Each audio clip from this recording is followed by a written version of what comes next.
सध्या लग्नाचा काळ आहे आणि बऱ्याच गावामध्ये, बऱ्याच कुटुंबामध्ये जे लग्नासाठी इच्छुक वधूवर आहेत त्यांची धामधूम सुरू आहे. परंतु बुलढाणा जिल्ह्यामध्ये मात्र लग्नच जमत नाही, मुलगी कुणी द्यायला तयार नाही, मुलगी मिळत नाही. म्हणून बुलढाणा जिल्ह्यातल्या 2 तरुणांनी स्वतःचे प्राण संपवले, आत्महत्या केली. आज मुलांची अवस्था इतकी भयानक झाली की गावात पाहुणे यायला तयार नाही. पाहुणे आले तर 1-2 घर ओलांडून दुसऱ्याच घरी जातात, माहिती घेतात मुलगा काय करतोय, शेतकरी आहे, गरीब आहे किंवा काही असू द्या. परत पाहुणा त्या गावात पाय ठेवायला तयार नाही. आणि कित्येक गावं अशी आहेत की ज्या गावांचा म्हणजे वेगळीच चर्चा, वेगळीच प्रकरणं किंवा तिथली लोकच चांगली वाईट ठरवली जातात, त्या गावात तर पाहुणा 2-2 वर्ष, 5-5 वर्ष फिरकायला तयार नाहीत. नात्या गोत्यातली लोक सुद्धा माणसं यायला जायला तयार नाहीत. बुलढाणा जिल्ह्यातल्या या संग्रामपूर तालुक्यामध्ये एका मुलाने किती वर्ष लग्नासाठी थांबायचं. चिखली तालुक्यातला एक मुलगा आहे ज्याने घरी पाहुणेच यायला तयार नाही, कुणी मुलगी द्यायला तयार नाही, आणि एवढं होऊन सुद्धा तो व्यसनाधीन झाला आणि त्याच्यात त्यांनी स्वतःचे प्राण गमावले. म्हणजे नैराश्य किती असावं. म्हणजे एखाद्या जिल्ह्यामध्ये भले वेगळे वेगळे तालुके जरी असले तरी तरुणांची ही अवस्था आज महाराष्ट्रातली गंभीर समस्या झाली. मला याच्यावर प्रकाश टाकायचा आहे. म्हणजे स्त्रीभ्रूण हत्या ज्या पद्धतीनं मुलींना जन्मच दिला जात नाही किंवा वेगळ्या वेगळ्या घटना महाराष्ट्रात पूर्वी फार गंभीर स्वरूपाच्या होत्या, परंतु कालांतराने त्याचे परिणाम आज दिसायला लागले. 1000 पुरुषामाग जर 750-800 मुली असतील तर जो उर्वरित गॅप आहे 250 मुलींचा, तो कसा भरून निघणार. म्हणजे मुलांकडे ब्रह्मचारी राहणं, एखादा बुवा बाबा किंवा साधू होणं, किंवा आयुष्यभर फक्त अविवाहित राहूनच जीवन जगणं, याच्यापेक्षा दुसरा पर्याय काय असू शकतो. आणि हे जीवन म्हणजे काय. बर, मुलगी देणं हे काय सरकारच्या हातात नाही. एक कुटुंब दुसऱ्या कुटुंबाशी बोलल्या चालल्यानंतर, नातेसंबंध जुळल्यानंतर लग्नाच्या गोष्टी केल्या जातात. आता आंतरजातीय आंतरधर्मीय विवाह समजू शकतो, परंतु कुठलाच माणूस पाहुणा जर गावात यायलाच तयार नाही ना, हा पण गावाच्या बाहेर जाऊ शकत नाही. बऱ्याच मुलांची अशी परिस्थिती आहे की हाताला काम नाही, काही करायला किंवा काही ठरवलं तर ते होत नाही. नैराश्य हे इतपत झालेलं आहे की त्यांच्या आयुष्यामध्ये म्हणजे निगेटिव्ह गोष्टी शिवाय दुसरं काही घडत नाही, आणि मग ते असं वैफल्यग्रस्त अवस्थेत जातात. मला परवा पुणे जिल्ह्यातल्या भिगवण मधले एक जण भेटले. ते म्हणले पुतण्या 32 वर्षाचा झालाय, शेती आहे, तो शेती करतोय, उत्तम शेती आहे, बागायत शेती आहे, सगळं एकदम भारी आहे, पण पाहुणाच यायला तयार नाही. जी घटना अगोदर सांगितली ती तर बुलढाणा जिल्ह्यातले संग्रामपूर तालुक्यातली एक आहे आणि दुसरी चिखली तालुक्यातली. दोघांचेही नावं सांगू तोच. पण जी मी पुणे जिल्ह्यातल्या भिगवणची घटना सांगितली ते तर सगळा हरित पट्टा आहे. उजनी धरणाचं पाणी ज्यांच्या शेतामध्ये आज हिरवगार पीक त्या ठिकाणी येत आहे, तिथं सुद्धा मुली मिळायला तयार नाहीत. बोला पुढं. म्हणजे त्या लग्नासाठी इच्छुक उमेदवारांनी करायचं काय?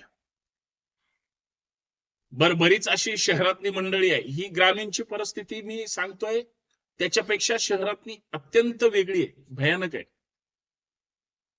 जातीतल्या मुली तर मिळायलाच तयार नाहीत, आणि मिळाल्या तर मग मुलांच्या पण अपेक्षा इतक्या भयानक आहेत, त्याच्यापेक्षा मुलींच्या सुद्धा.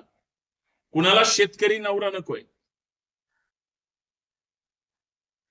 मग शहरातल्या मुलांनी काय करायचं, तर त्यांना चांगली नोकरी पाहिजे, सरकारी नोकरी पाहिजे. कोविड नंतरच्या काळामध्ये बऱ्याच लोकांच्या नोकऱ्या सुद्धा गेल्या. मुलांनी करायचं काय? आई वडिलांनी कुठल्या नजरेने म्हणजे त्या मुलाला मुलगी शोधायची, किंवा त्यांच्या मनावर सुद्धा वेगळाच अजून परिणाम भयानक आहे. आणि या सगळ्या गोष्टीमध्ये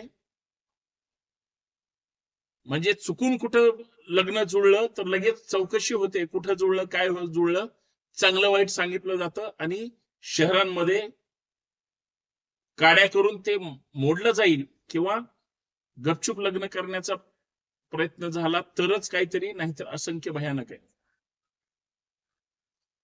मी जाती सांगतोय, धर्माच्या विषयावर तर मी अजून आलेलोच नाहीये. मी वर्तमानपत्र वाचत होतो, आणि खास करून नेहमी मी वेगवेगळ्या बातम्या वाचण्याचा प्रयत्न करत असतो. आज विवाह विषयक जाहिरातीमध्ये सुद्धा पूर्वी मुलांच्या प्रचंड अपेक्षा असायच्या, आता अपेक्षाच राहिलेल्या नाहीत, कारण कोणीही त्याच्या दारामध्ये जायलाच तयार नाही. आणि एकदा वय निघून गेल्यानंतर मग यांची इतकी भयानक तडजोड की आपण त्या जाहिराती वाचल्यानंतर हसायला तर येतच, परंतु त्याच्या परिस्थितीवर म्हणजे वाईट सुद्धा वाटतं की ज्यावेळेस हा लग्नाचा होता किंवा ही लग्नाची होती, त्यावेळेस यांच्या अपेक्षा इतक्या भयानक होत्या. कालांतराने जसं वय वाढलं तसं वजनही वाढलं, आणि तसंच सगळ्या गोष्टी हातातून निघून गेल्या. आज परिस्थिती काय, तर कुठल्याही जातीची करायची तयारी आहे, परंतु मिळायला तयार नाही. आणि ही जी मी बुलढाण्याची घटना सांगितली, बुलढाणा जिल्ह्यातल्या श्रीरामपूर तालुक्यातली एका 28 वर्षाच्या युवकानं आत्महत्या केली. हरीश वानखेडे त्या मुलाचं नाव. ज्या मुलाला मुलगी मिळत नाही, आणि तो शेतकरी कुटुंबातला आहे, गरीब कुटुंबातला. प्रत्येकाला श्रीमंत पाहिजे किंवा अपेक्षाचं बोलायचंच नाही, आणि त्यांनी स्वतःचा प्राण दिला. मुळात हरीश हा भूमिहीन होता, जमीन तर नव्हतीच, आणि गरीब कुटुंब म्हणल्यानंतर 18 विश्व दारिद्र्य हे काय वेगळं सांगायची गरज नाही. त्या बिचाऱ्याचे आई वडील, खास करून वडील, 2-3 वर्षापासून वाटेल तेवढा प्रयत्न करत होते, पण पाहुणेच यायला तयार नाही. जीव दिला.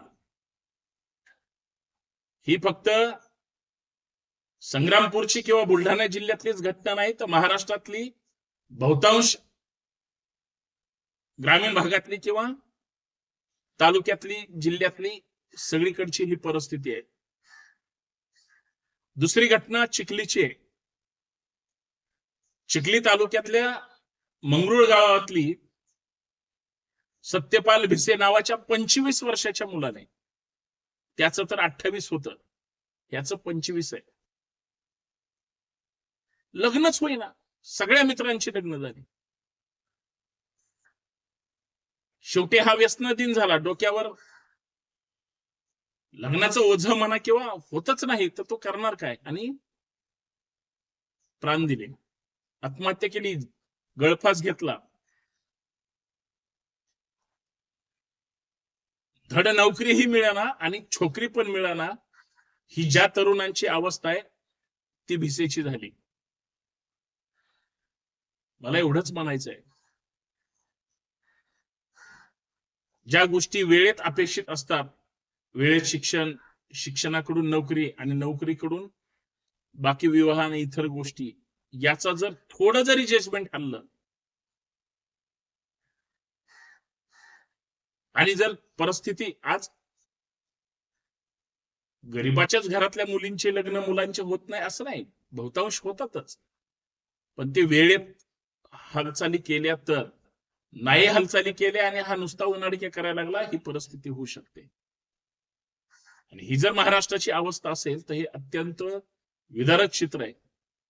आणि ही आत्ताची अशी परिस्थिती आहे, ही बुलढाण्यातल्या 2 घटना सांगतोय. महाराष्ट्रामध्ये हे लोन पसरायला वेळ लागणार नाही, परंतु जीव देऊन प्रश्न सुटणार नाही. पण मुलांची संख्या वाढत जाणार, इथून पुढच्या काळात अजून वाढत जाणार आणि मुलींची संख्या कमी होत जाणार, हे म्हणजे पूर्ण सत्य आहे. मुलींच्या जन्माचा सन्मान झाला तर पुढे मुलांना मुली मिळतील, आणि मुलांना मुली मिळाल्या तर त्यांनी ज्यांना जन्माला घालायचंय त्यांनी त्याचा सन्मान केला तर पुढच्या हे जे चक्र आहे ते व्यवस्थित चालेल, अन्यथा वाईट अवस्था आहे. पण या सगळ्याचं दुःख, टेन्शन, तणाव, संताप हा आईवडिलांना भोगावा लागतो.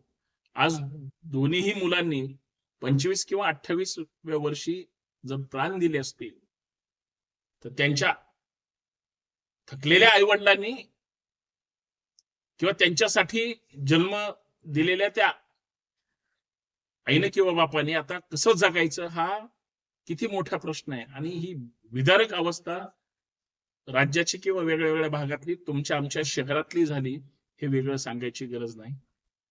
म्हणून वेळेत सगळ्या गोष्टी झाल्या पाहिजेत, अन्यथा काय होऊ शकतं हे या विदारक परिस्थितीवरून लक्षात येतं. धन्यवाद.